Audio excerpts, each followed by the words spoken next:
खैरताल निकटवर्ती जिंदोली घाटे स्थित श्री भगवत धर्म संस्कृत वेद विद्यालय छात्राश्रम गुरुकुल में गुरुवार की देर रात को पहलगाम में हुए आतंकी हमले के विरोध में कैंडल मार्च निकाला गया। गुरुकुल के आचार्य ब्रह्मचारी वेदपाठी विद्यार्थियों और आश्रम परिवार ने इस दर्दनाक घटना के शहीदों को नम आंखों से श्रद्धांजलि अर्पित की। इस अवसर पर आश्रम संस्थापक आचार्य भगवत दयाल वेदपाठी ने कहा, यह अत्यंत निंदनीय और हृदय विदारक घटना है। हमारे बंधुजनों की आत्मा की शांति के लिए गुरुकुल में वेद पाठ, मौन साधना और शांति प्रार्थना की जा रही है, लेकिन अब समय आ गया है कि हम इस प्रकार की घटनाओं पर केवल दुख व्यक्त करने के बजाय दृढ़ संकल्प लें। उन्होंने आगे कहा कि अगर दुश्मन फिर ऐसा दुस्साहस करता है तो पूरा राष्ट्र उसके विरुद्ध खड़ा होगा। हम मोदी सरकार के साथ हैं जो इन जिहादियों के खिलाफ सजग और सक्रिय है। हम सरकार से अपील करते हैं कि कठोरतम कार्रवाई की जाए। आचार्य भगवत दयाल वेदपाठी ने भावुक होकर कहा, हम भी सैनिकों की तरह सीमा पर जाने को तैयार हैं। यदि आवश्यकता पड़ी तो एक एक हिंदुस्तानी 10-10 दुश्मनों को मात देने की क्षमता रखता है। इस दौरान आचार्य महावीर प्रसाद शर्मा, आचार्य मनोहर लाल शर्मा, आचार्य सोमदत्त शर्मा, आचार्य नवीन शर्मा समेत बड़ी संख्या में ब्रह्मचारी वेदपाठी विद्यार्थी उपस्थित रहे। कैंडल मार्च के माध्यम से सभी ने एक स्वर में आतंकवाद के खिलाफ कड़ा संदेश दिया और राष्ट्र की रक्षा के लिए अपने संकल्प को दोहराया।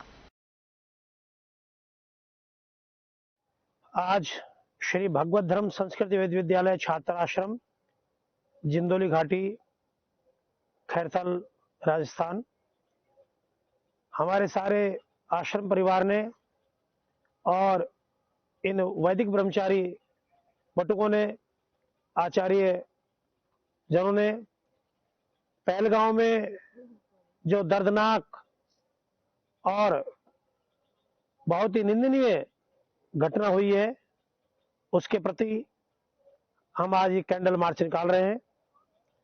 प्रथम उद्देश्य तो हमारे जो बंधुवर्ग हताहत हुए हैं इस घटना में, उनकी आत्म शांति के लिए और उनके परिवार को सहानुभूति और शक्ति के लिए भगवान से निवेदन करने के लिए हमारी मोदी सरकार जो कि इन जिहादियों के प्रति बहुत ही सजग और सतर्क है, उनसे निवेदन करने के लिए आज हम सब लोग यहाँ पर कैंडल मार्च का ये निकाल रहे हैं।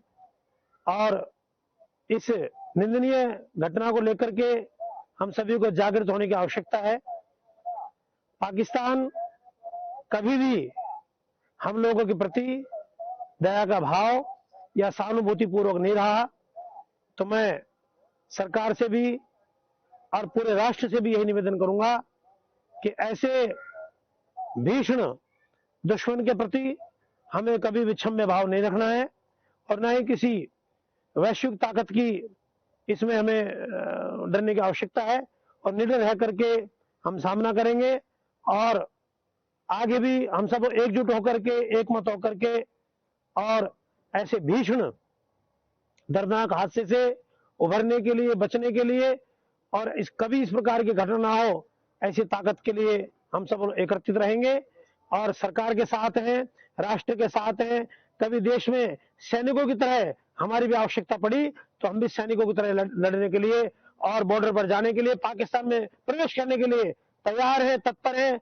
आज सच मानो तो हमारा खून इतना गर्म और खोल रहा है कि अगर आज भी हमें सरकार मौका दे तो हम एक एक आदमी को 10-10 आदमी उनको मारने के वो क्षमता रखते हैं कि उनके 10-10 आदमियों को हमारे एक एक वीर भी मारने के लिए तैयार है। और ये हमारे जो किसान हैं, हमारा जो देश है, हमारे छात्र हैं, ये भी लड़ने मरने के लिए तैयार है कि ऐसे शत्रुओं को तो हमें खत्म करना चाहिए।